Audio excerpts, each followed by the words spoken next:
My name is Fafet. So I'm going to be talking about why the state of Texas should reduce the cost of tuition in universities across Texas.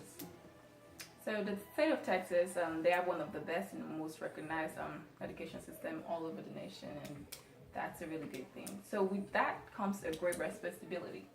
That means they have to step up their games in infrastructures, technology, teachers, and all that. And that comes at a cost.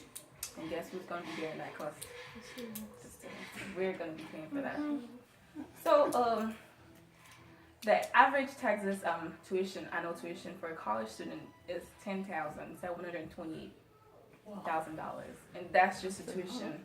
That's not covering any other thing. That's just tuition to be in college, and that is like really not possible for a lot of people going to college because they're trying to get a better life, a better chance in employment. So if they're stopped that by going to school for 10,000, that's not going to be possible.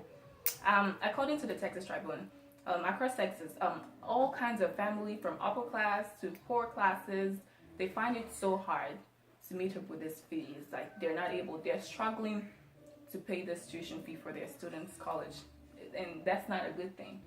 That's why we're here today to talk about the Texas government finding a way to reduce it, and so we'll be able to pay and go to college. And also the lack of funds, it drives the students to go and take loans. They take in college, a lot of loans for school. We have about 22,000 to 43,000 US dollars in loans. The average Texas college student, it ranges from 22 to 43,000. Imagine that. So before they're out of college, they're starting their lives with debt, paying it back, and also it comes up with a lot of interest over it. Before they know it, they're neck deep in debt, and it's not going to be possible to look at it. And approximately 7% over the nation students, they graduate with a lot of debt. And from CNBC, Abigail Guest, she said so. She said, according to the research she had made, there were about 7% of the national students going into debt in the 2016 survey.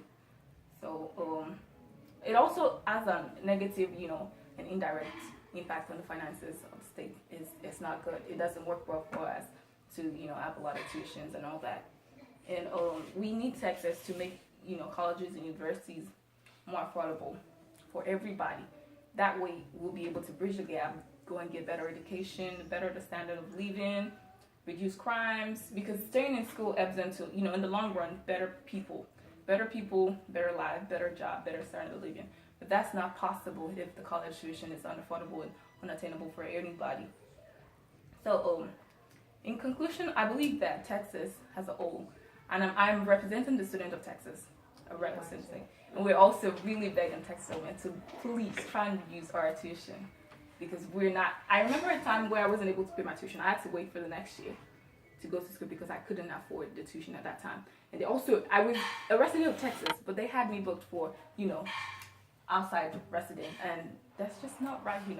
So does anybody have any questions for me? So, how does this affect the economy, the Texas economy? Does it have any impact, or is it just on the students? Yeah, it does have on the student and the economy normal, because we just said we make up a part. We make up a part of the economy regardless. Because let's look at it this way: no education means no better job.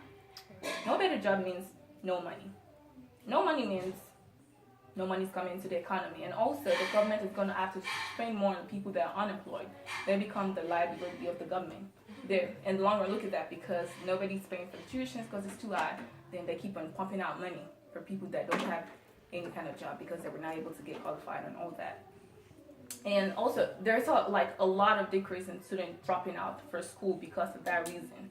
Because after a while, maybe 2 years, they try to wait it out, see if they're gonna be able to continue the process. But at the long run, they're like, okay, this is not just working, because it's really hard to balance it when it's so high that they can't. It's not something you can just be like, oh, I'm just gonna pay for this by myself. It's not possible.